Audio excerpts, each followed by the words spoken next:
He lived an entire century without taking a single step until something impossible happened. A miracle that no one believed was possible happened right before a crowd's eyes. But how was this possible?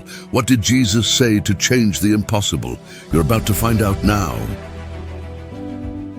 What if I told you that a man lived 100 years without taking a single step until something unbelievable happened?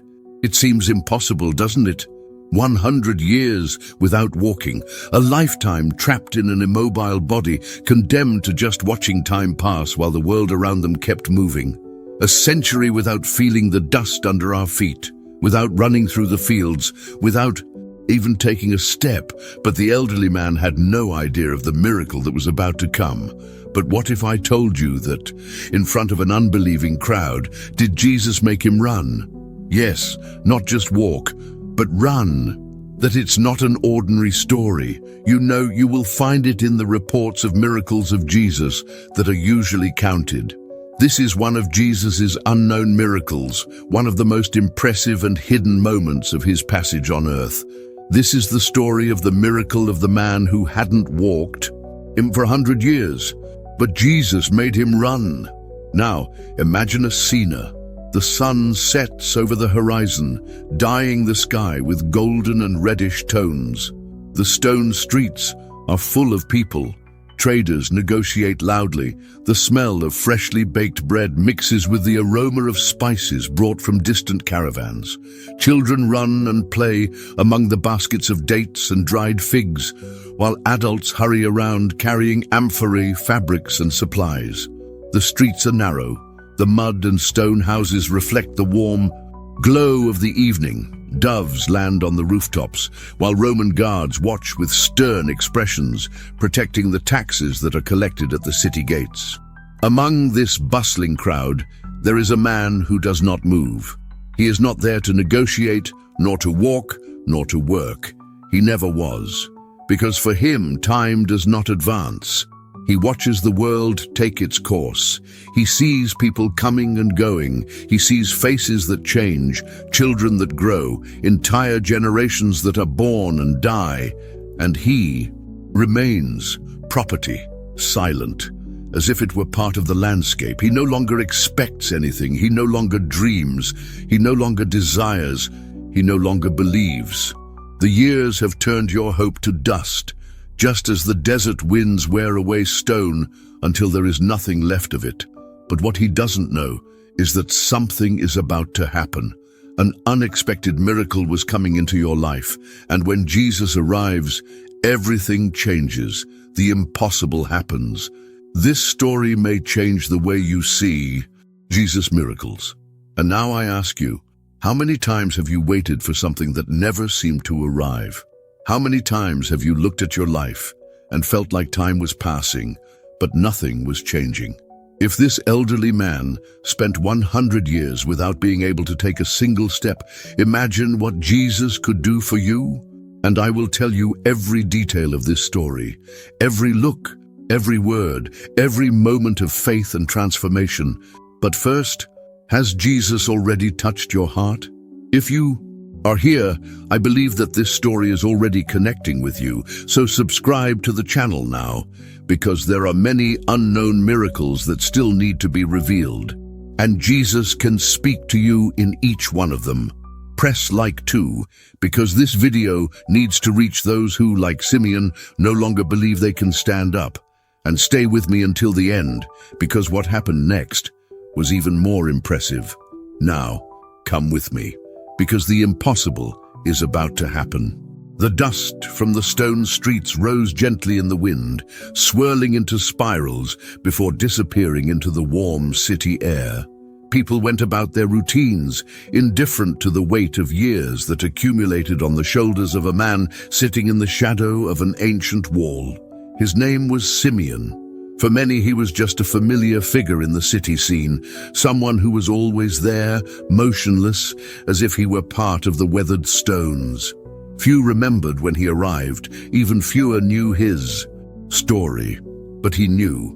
He remembered every detail, every moment of his life that to others might seem like an eternity. But to him, it was just a succession of monotonous days, all the same, without any change. Simeon was born without the use of his legs.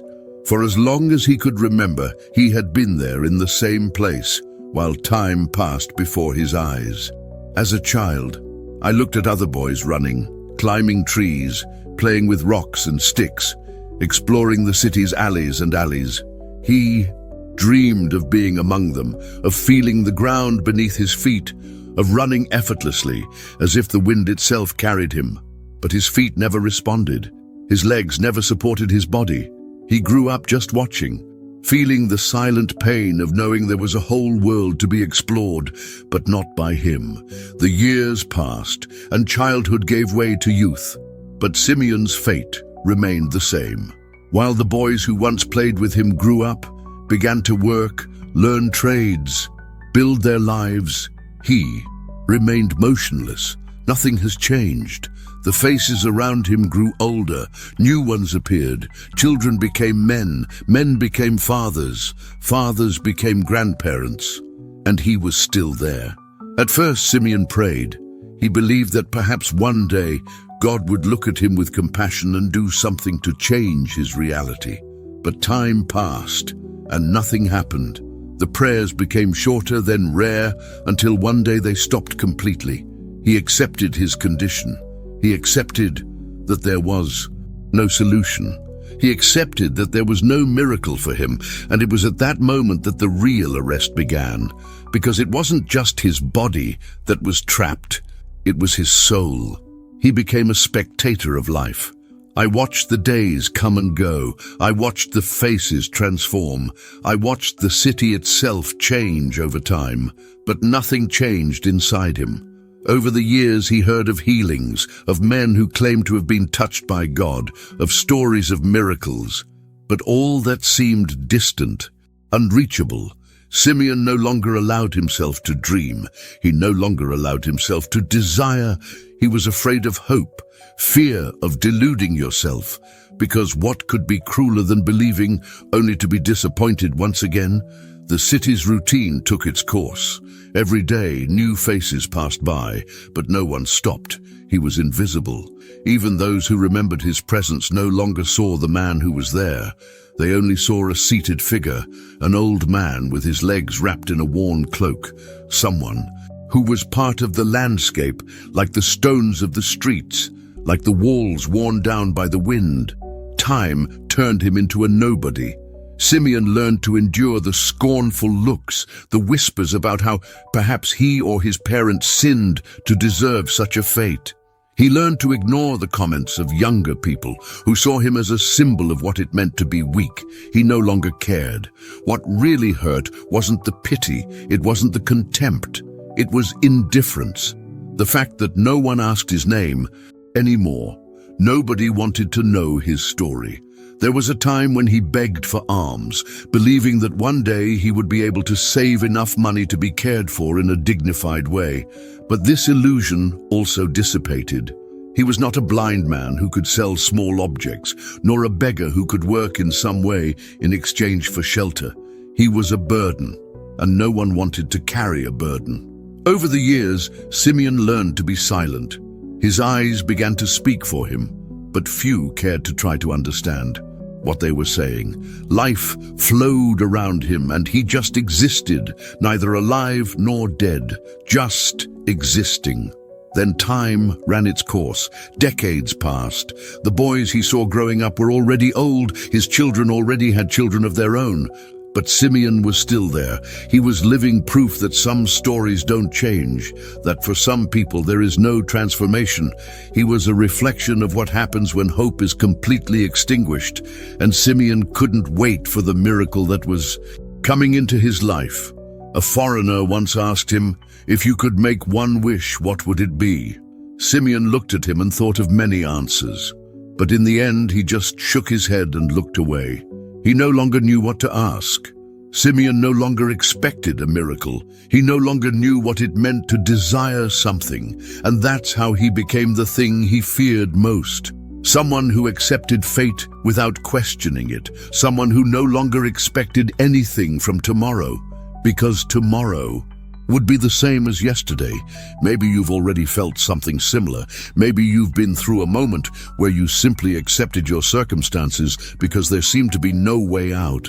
And that dream so desired, and the expectation of a miracle was left behind. Maybe you've already given up on something that once meant a lot to you. But the truth is that no one knows what could happen in the next moment.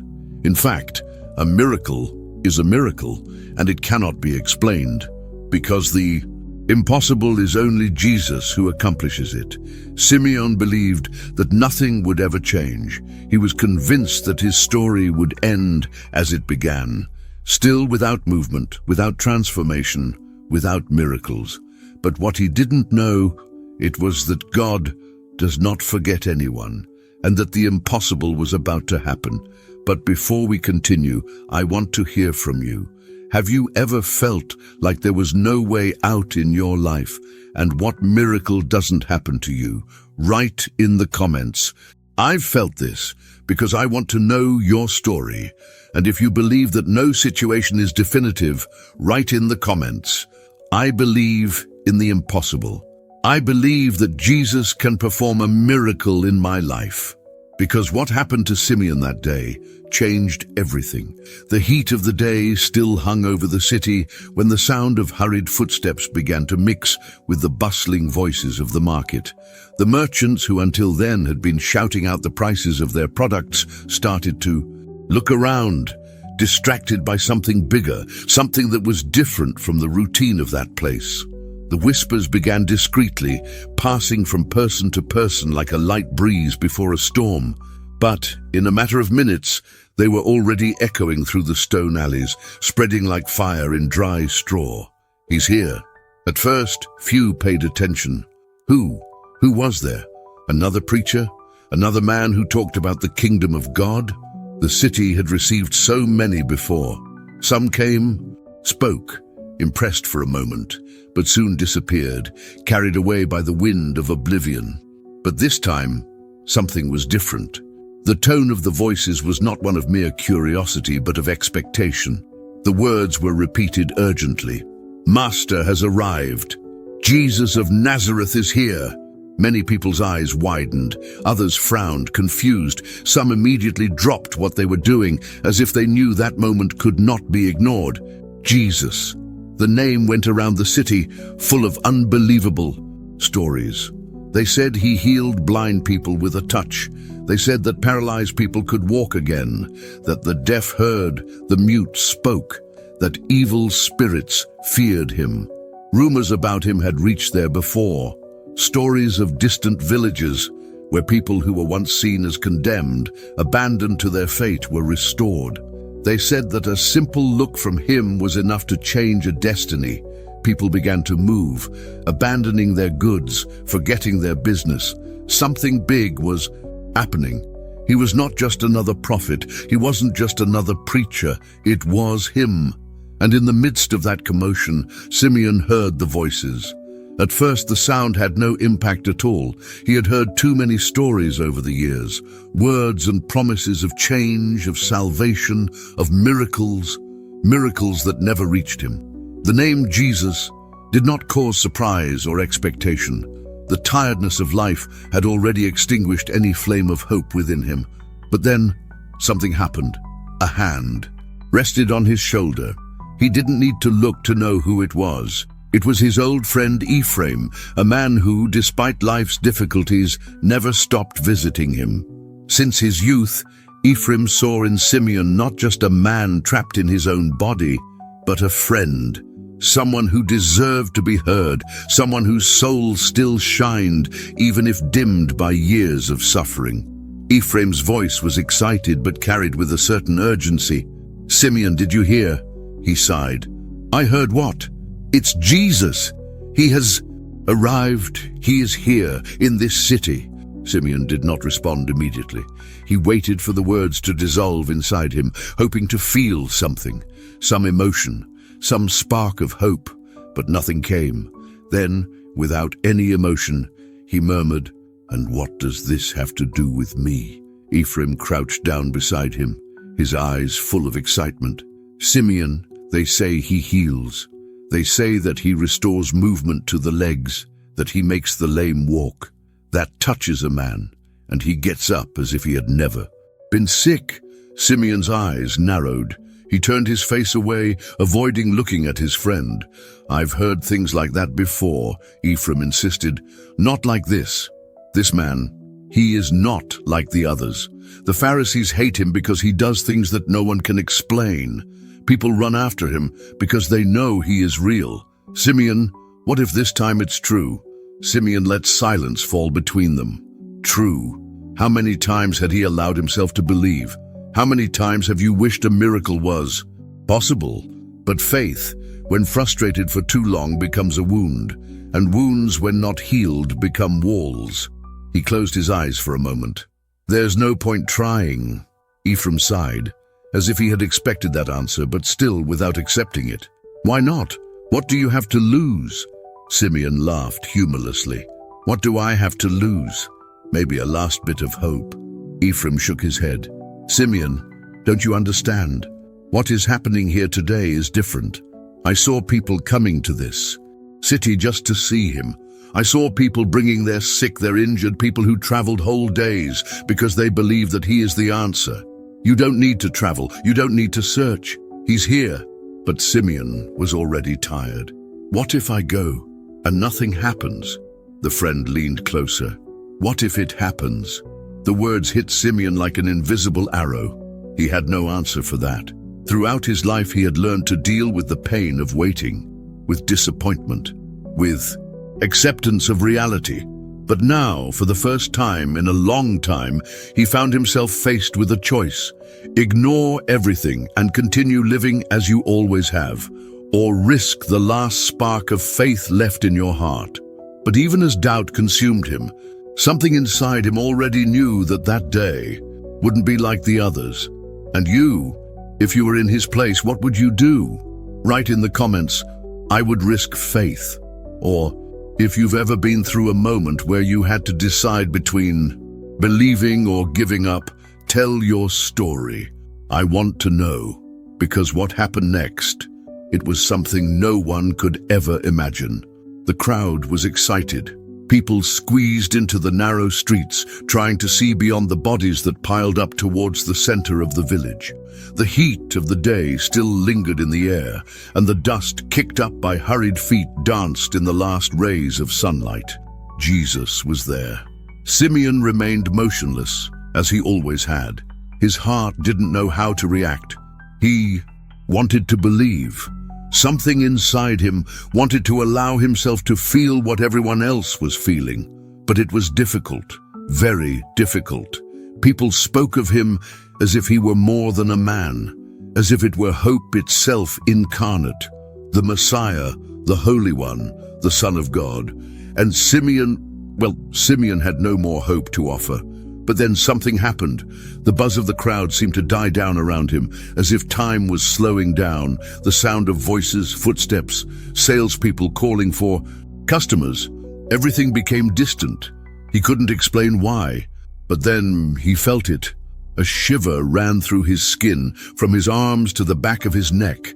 A cold followed by a strange, intense heat, unlike anything I had ever experienced before. It wasn't fear, it wasn't discomfort, it was something deeper. Simeon looked up, and then he saw it. Jesus was looking at him. It wasn't an ordinary look. It wasn't like the others. It wasn't a look of pity, like the kind he had received all his life. It was not a judgmental look, like the Pharisees used to give the sick and marginalized. It was a look that passed through him, a look that saw more than his fragile body, his dead legs, his face marked by the years. Jesus saw everything. He saw the endless days of waiting. He saw the silent nights where Simeon wondered if God had forgotten him.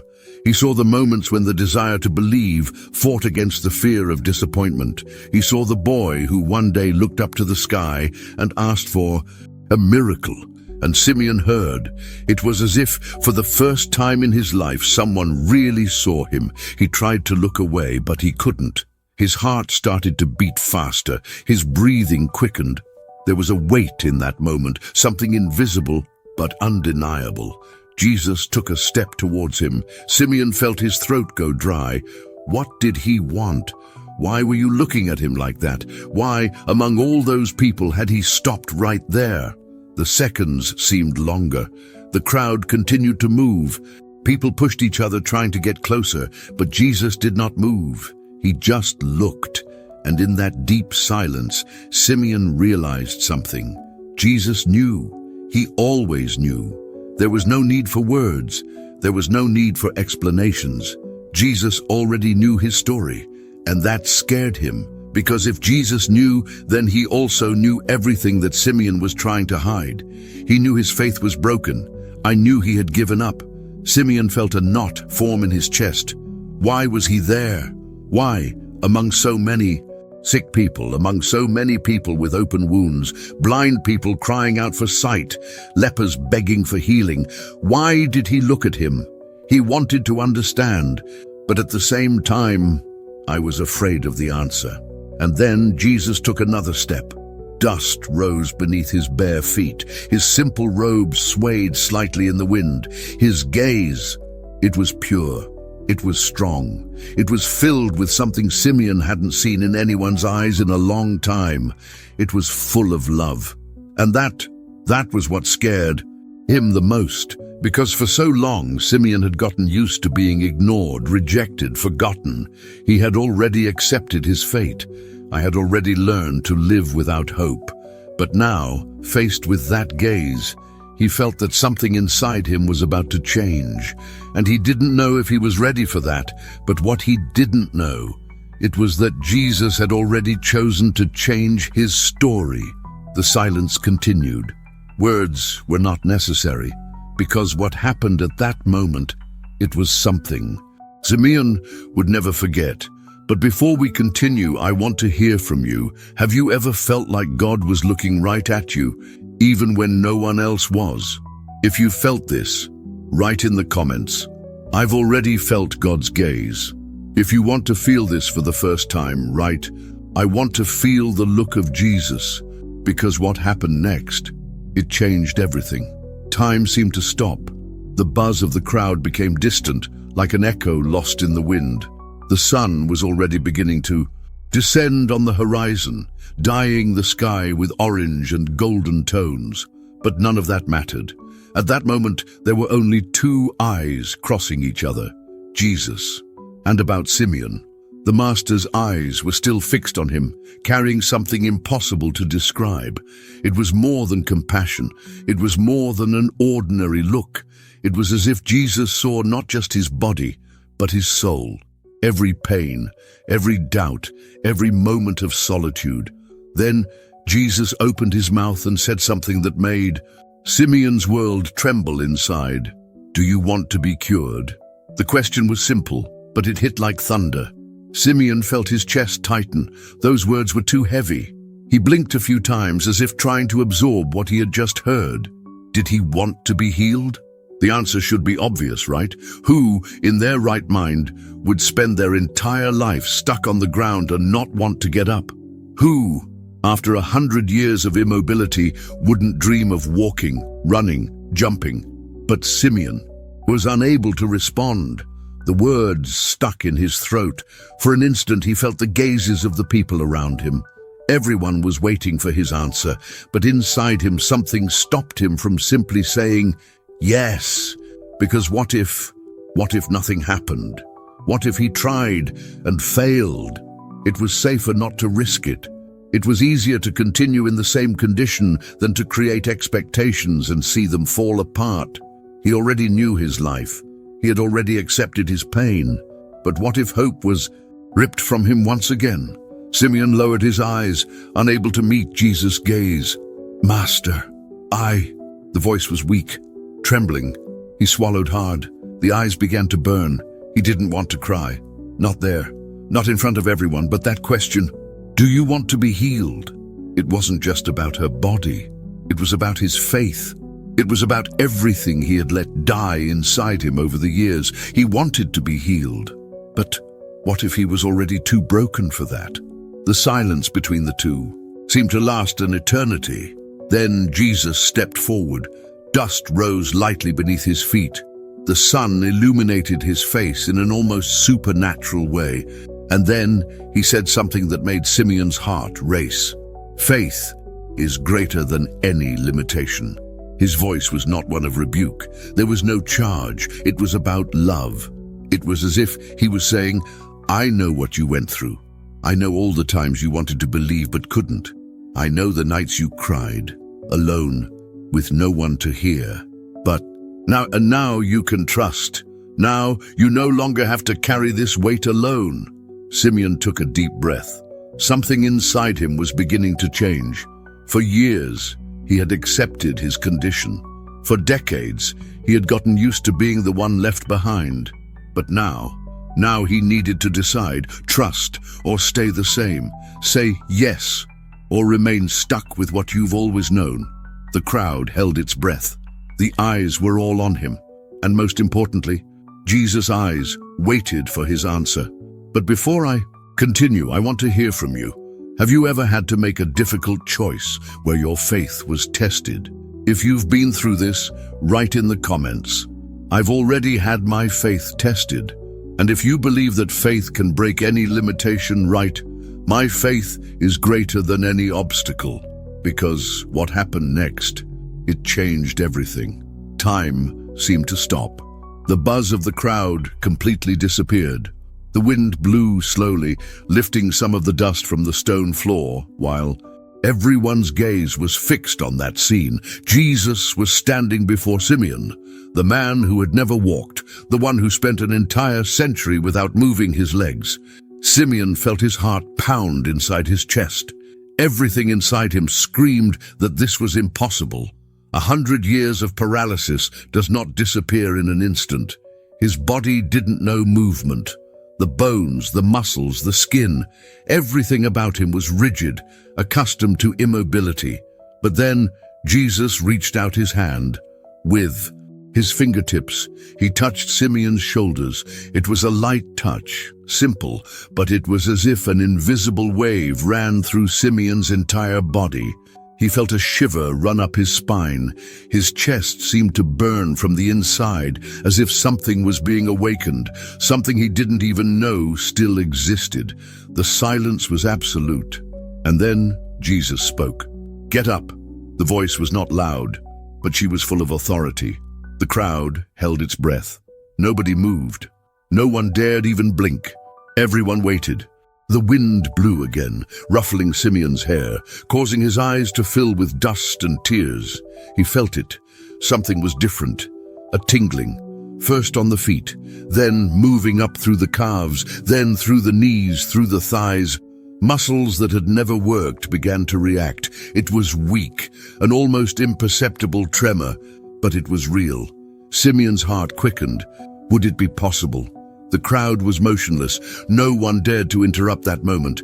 Simeon took a deep breath. He placed his hands on the stone floor, and he tried to get up. His body faltered. The legs trembled. He felt the force of his own weight. He didn't know how to do that. I never knew. The ground seemed to rotate. Sweat ran down his forehead, and then he fell. The impact was not strong, but the despair was immediate.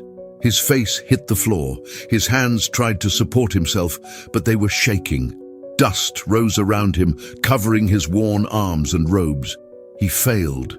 The hope that had grown in his chest seemed to disappear in that instant. Why did he try? Why did you believe? 100 years of pain don't disappear in an instant. He curled up on the floor, feeling his eyes burning. The chin trembled. He was about to cry. But then he heard a soft chuckle, a quiet laugh, a laugh full of love. Simeon looked up. Jesus was smiling. He didn't seem disappointed. He didn't seem frustrated. He looked happy. It was as if that moment had already been expected, as if the fall was part of the miracle. Then Jesus stepped forward. He lowered himself a little. He looked into Simeon's eyes, and he said something that made everything change. Believe. The words were stronger than anything he had ever heard in his life. Believe. The crowd remained silent. The wind blew again. And at that moment, Something inside Simeon began to change. But before you continue, tell me, have you ever felt like you fell when you tried to take a step of faith? If you've been through this, write in the comments. I've already fallen, but I still believe. And if you believe that faith turns the impossible into reality, write, I believe in the miracles of Jesus. Because what happened next, it was something no one could ever imagine. Simeon remained on the ground for a moment, feeling the weight of failure on his shoulders. He fell, as I always knew it would happen. 100 years without walking. How could he just get up? How could he overcome what his entire life taught him was impossible? But then he remembered. The voice of Jesus echoed in his mind. Believe. The tone was neither demanding nor demanding. It was a promise. Simeon's hands touched the stone floor, rough and hot in the light of the setting sun. His body trembled. His heart was beating so hard that he felt his chest vibrate. He closed his eyes for a moment. He took a deep breath, and then tried again. With his palms firmly on the ground, he pushed his body upwards. His knees were shaking, muscles that had never been used protested as if they had been awakened from a deep sleep. The crowd held its breath. Silence took over the city. People held on to each other. Some put their hands to their mouths. Others just stared in disbelief, not knowing what to expect. Simeon gritted his teeth. He forced his legs, and this time they responded. First a slight movement, a little boost, almost imperceptible. But then the feet steadied. He panted. He felt it. A new shiver ran through his body. Heat rose to his chest. The heart raced. And then he stood up. For a second, he didn't believe it. His eyes widened. He didn't know how to stay upright. I didn't know what it was like to see the world from that height. The wind blew stronger, ruffling her hair, her worn clothes. He was no longer sitting. He was no longer on the ground. For an instant, time seemed to slow down. Then something happened. The tears came, thick, hot, uncontrollable. A sob escaped her throat. The crying wasn't from pain. It was a cry that had been stored for 100 years. A cry from someone who waited a lifetime for that moment. The crowd remained motionless, as if in a trance, as if no one dared to move, lest they break the sanctity of that moment. And then Simeon took a step. His feet moved. His body supported itself. He trembled but didn't fall. And then he took another step, and one more and one more. His breathing was shallow. Her eyes were red from crying. And when he realized, he wasn't just walking, he was running. The mouth opened, the chest filled with air, and he shouted, "I'm walking!" The sound of his voice broke the silence. And then the crowd exploded.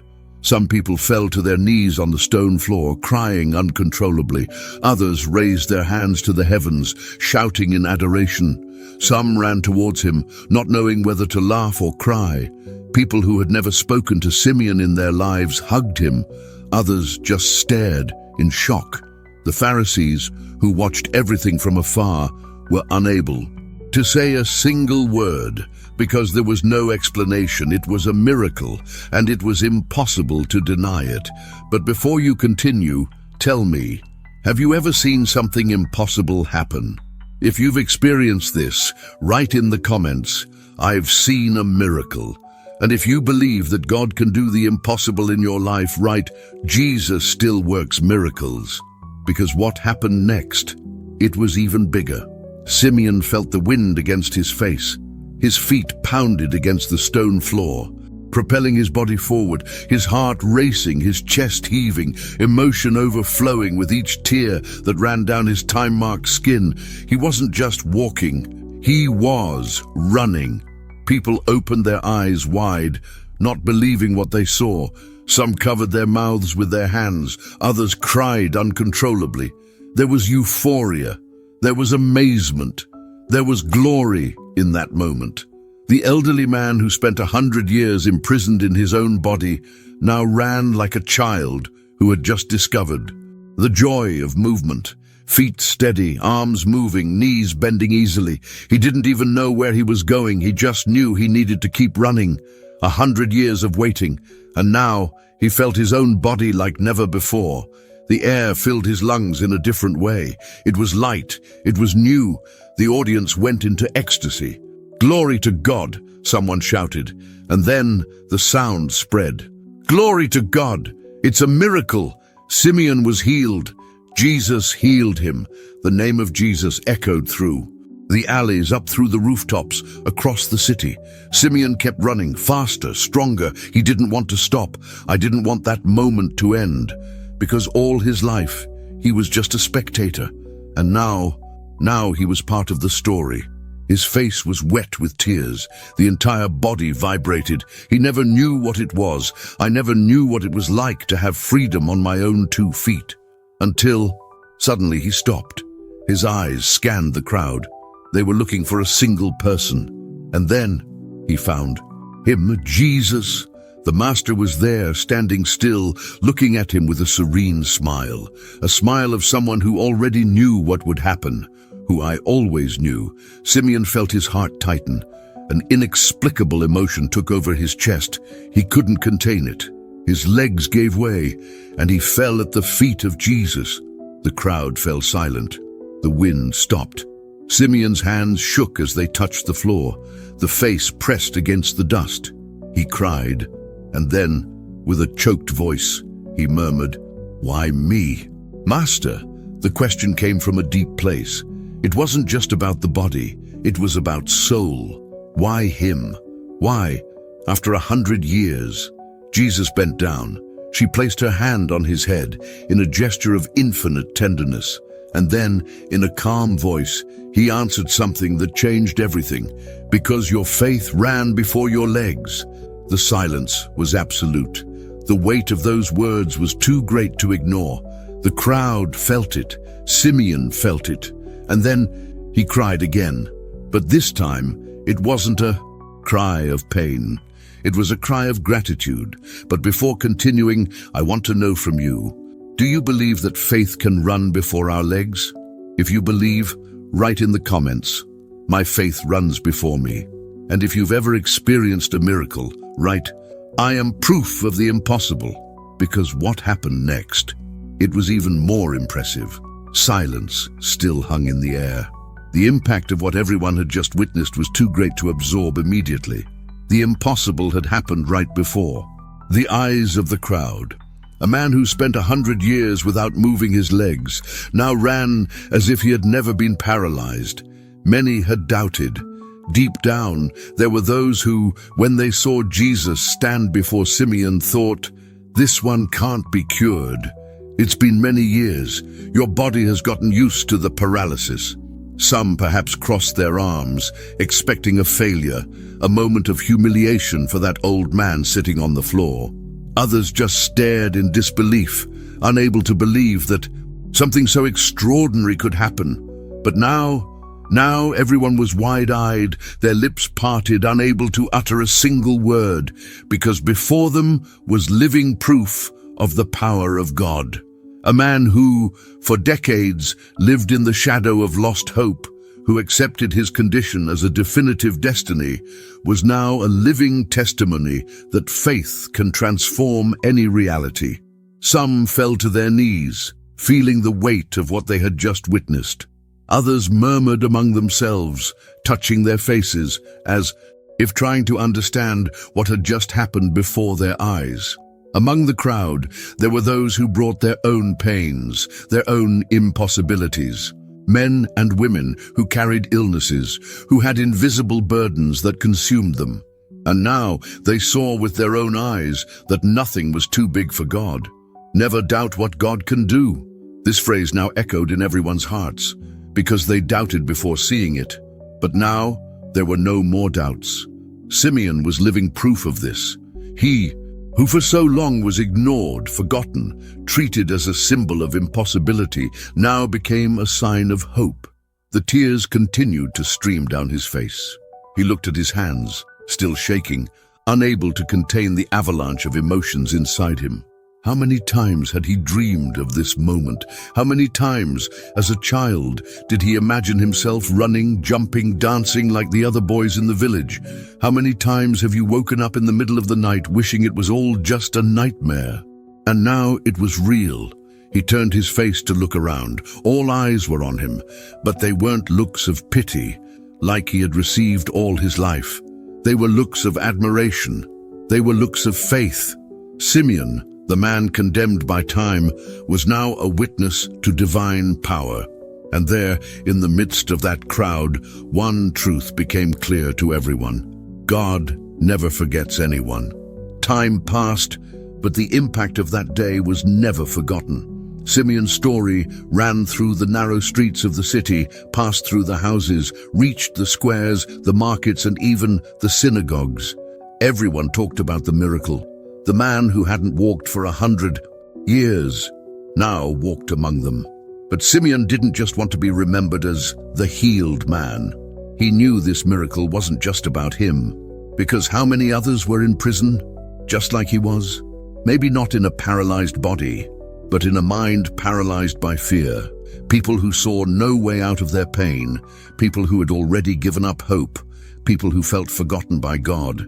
Simeon knew this feeling better than anyone, and that was why, instead of simply enjoying his new life, he decided to be a messenger of faith.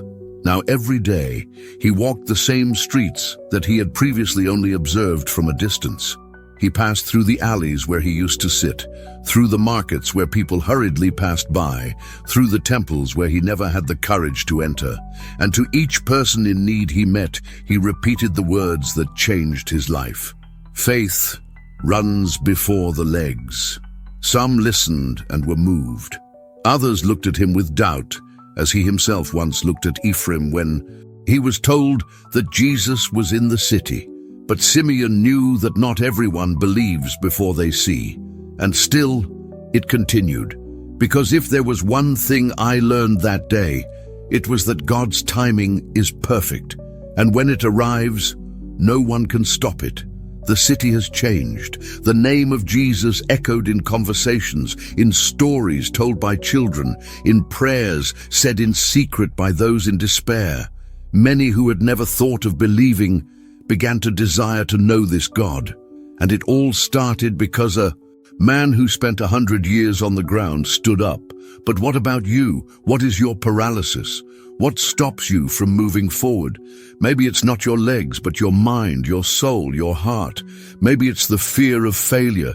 Maybe it's the doubt that God can really transform your life. Whatever it is, remember what Jesus said. Faith runs before the legs. If you believe that God still performs miracles, write in the comments, "My faith runs before me." If you have ever experienced a moment when your faith was greater than doubt, write, "I have already walked by faith," because what happened after that day? It made the whole city realize that this was not the end, it was just the beginning. The crowd was still ecstatic. Shouts of glory echoed through the streets. Tears ran down the faces of those who had never imagined seeing anything like this. Simeon, the man who spent 100 years without walking, was now standing, breathing deeply, still feeling the weight of the miracle in every fiber of his body. "That was a miracle," someone exclaimed. "Jesus heals even those who have spent their entire lives paralyzed." Another voice joined. People hugged, cried, laughed, knelt. Some raised their hands to the heavens, loudly proclaiming, "Glory to the God of Israel." Others simply looked at Jesus in silence, their eyes shining, as if they were only now realizing who really stood before them. But then, in the middle of that celebration, a scream cut through the air. A different scream of pain, of despair. "Someone help!" The voices of praise were interrupted. People turned toward the sound. What had happened? The scream came from a man pushing through the crowd. He ran, stumbled, his eyes were wide, his face pale with terror. "My father is dying!" he shouted, his voice breaking. "Please, someone help!" The silence was immediate. The air became heavy. Jesus stopped. He slowly turned towards the man. His calm eyes fell on that desperate face. The crowd held its breath, It was as if time itself had stopped again, because now everyone knew what was about to happen. But no one dared say a word. Jesus stepped forward. The man's eyes filled with hope and fear at the same time. The wind blew gently, swaying the cloaks of those present, lifting some of the dust from the road. The man's feet trembled, the hearts of many raced. Would he perform another miracle? And then, silence. Time seemed suspended. The moment was too big to ignore. But now the question remains. What happened next was even more impressive, and I'll tell you in the next story. If even Simeon could stand up after 100 years, what stops you from taking your first step today? Maybe it's not your legs that are paralyzed. Maybe it's fear. Maybe it's the doubt. Maybe it's a pain you've carried for years without believing it will ever be healed. But remember what Jesus said. Faith runs before the legs. Now, I want to hear from you. If you believe that God can transform any reality, write in the comments, "My faith makes me walk." The truth is that this story could have been forgotten forever. How many miracles did Jesus perform that were never recorded? How many moments like this were only remembered by those who were there?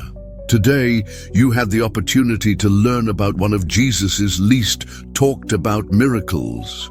But there are many others that almost no one knows about.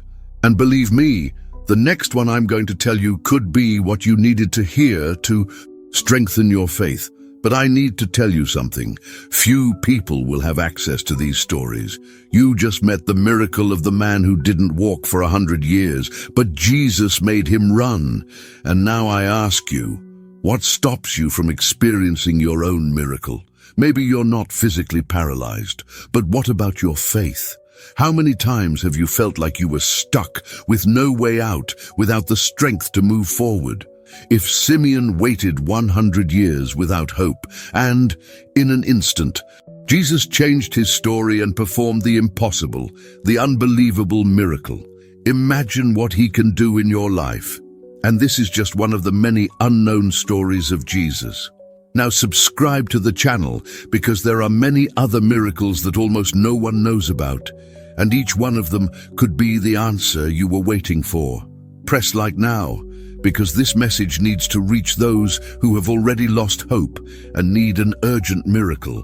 And most importantly, don't leave yet, because the next story I'm going to tell you will increase your faith even more. Click here and come see with your own eyes the next miracle of Jesus and others. Now come see the next miracle of Jesus that few know about, only here on the Hidden Stories of Jesus channel.